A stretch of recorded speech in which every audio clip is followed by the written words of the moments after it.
For the story discussion this time around, I'm going to try to avoid the inconsistencies with the original timeline and discuss them in the later section. This section is just focused on the story as presented, which begins with the end of MK Armageddon. We see the corpses of various characters, most of the causes of death being unclear, though some do actually tie into the depiction of the events in Armageddon's intro. The camera pans up the Pyramid of Argus as we get a nice shot of a dead Quan Chi, but I can't help but be distracted by the fact that all the characters in this game's roster appear in their new looks, few of which even closely resemble the old looks. I know I said I tried to avoid inconsistencies, but this one is such an easy issue to fix. Just give them their Armageddon designs as alternates, or just use their current alternates that more closely resemble what they used to have. Once we reach the top, we find Shao Kahn and Raiden as the last two standing. Shao Kahn's model is blatantly just taken from the graphically inferior MK vs DCU, while Raiden's is a vague approximation of his MKA look.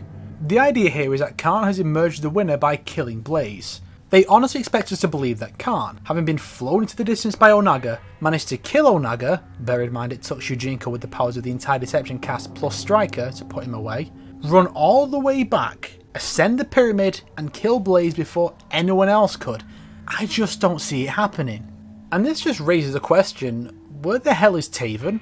The only reference to Taven is in Raiden's visions. Blaze is only here for Taven and Dagon's sake, and yet neither brother gets so much as a passing mention, nor does Blaze for that matter. We get neither confirmation that Kahn killed Blaze, nor even a glimpse of Taven's corpse at the side of the pyramid. Writer John Vogel said on Twitter that Kahn did indeed kill Blaze, a tweet fans have horribly misinterpreted as meaning Kahn killed Taven, despite Taven not being mentioned once by Vogel. Not only did they make the conclusion of MKA's story mode non-canon, but the hero of that game, around whom the entire Armageddon event revolved, is completely unmentioned. So then Kahn is beating Raiden, who despite still being Dark Raiden is not acting like Dark Raiden. Dark Raiden is an extremist version of Raiden, like if you mix his MK1 persona with his role as Protector.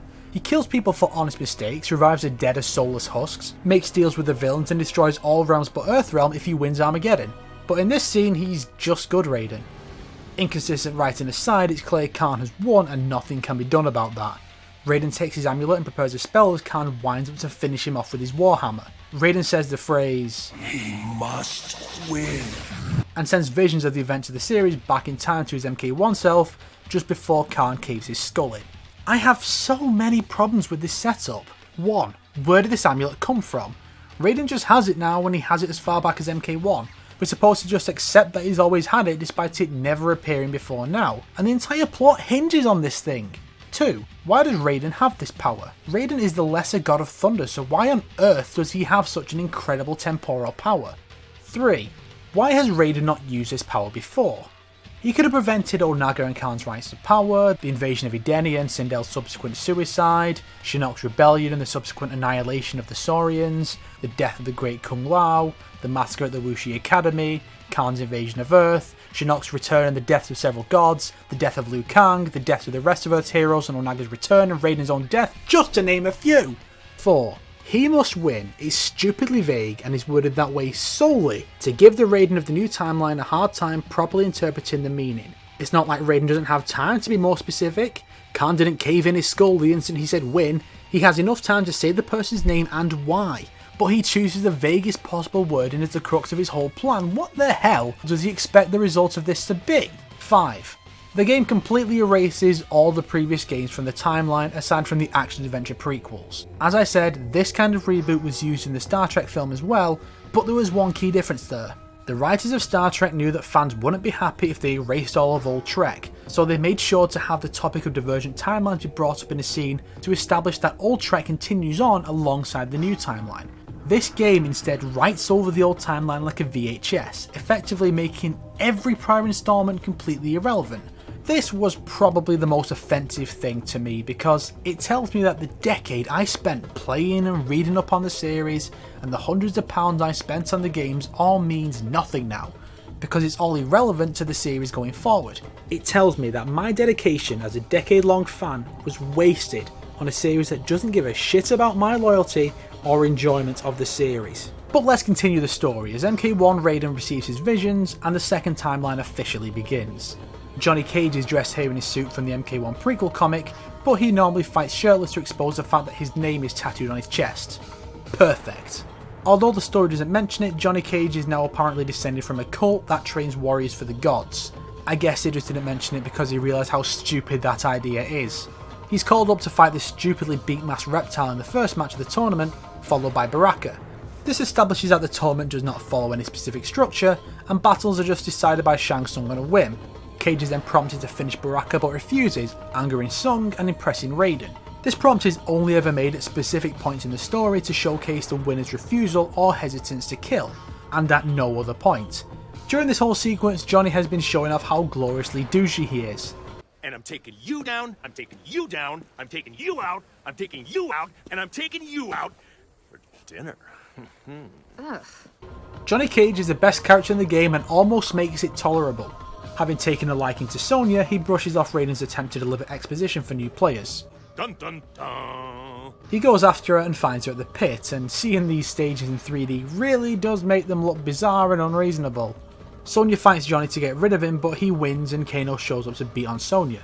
Johnny defeats Kano, winning Sonya over, and she explains that she's here for Jax more so than Kano. So you know about this threat to the world stuff, right? Raiden called in the cavalry. So it's not the levitating pensioner, the lizard man, or Tommy Scissorfist that convinces Johnny Raiden is legit, but the Aussie with the Terminator eye. Right. Sonya leaves and her chapter begins. Sonya arrives in Goro's lair where Jax is being held, only for Shang Tsung to have Sub-Zero fight her. I feel that Jax being held captive here somewhat degrades his character. Not that being captured automatically degrades a character, but Jax's introduction in the original timeline was so much better. Because originally, the first time he ever comes across anything supernatural, it's Shang Tsung blasting him in the chest with a flaming skull, burning off his shirt, and that's why Jax fights bare-chested the whole game. And what's the first thing he does after that? Has a fist fight with Kintaro. That is a badass introduction. This is just lame. Sub-Zero arrives via Ice Teleport, which is not only nonsensical, but it's not even a move he can use in combat. Raiden then shows up and refuses to let Sonya fight after he has a vision of Liu Kang's victory, which I do have to give credit for because every time this moment has been brought up since MK2, they always maintain that he used a flying kick to win. Bravo. Sonya fights Raiden, who helps her and Jax escape, where they are set upon by Katana and Jade. This match is built on the tag system the game has, but rather than having Sonya and Jax team up, this is the first of many handicap matches that are always stacked in the favour of the CPU. A mechanic exists that could create some badass moments of teamwork, and they use it for cheap difficulty. Keep this in mind because it gets ludicrous later on. After being defeated by the lone soldier, the two assassins disappear without any mention, as tends to happen with these handicap matches. Sonya calls an evac, which is shot down by Shang Tsung. Sonya fights Kano, and Raiden, Liu Kang and Johnny arrive. Raiden uses Komagrath's bizarre lightning heal power on Jax, and Raiden explains his visions to the group, all of whom are now on board with fighting Outworld. Except Jax. He's not in the tournament, so his presence is entirely pointless. Chapter 3 introduces Scorpion, whose design is objectively perfect. Raiden then has a vision of Kung Lao's presence on the island from Shaolin monks, but the details are all wrong and they don't even match up with this game because Kung Lao is clearly wearing his primary costume in the vision, but his alternate in-game.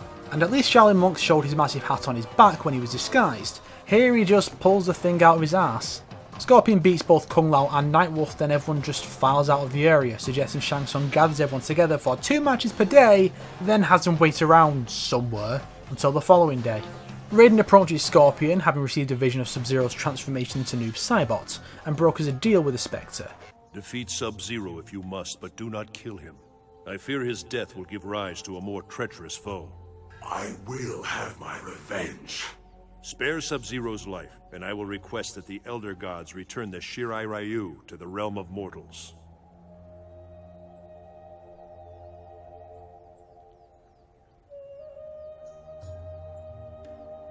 Scorpion remembering his family is a change from the original timeline, but it's one of the few that works, so I'm not too fussed about it.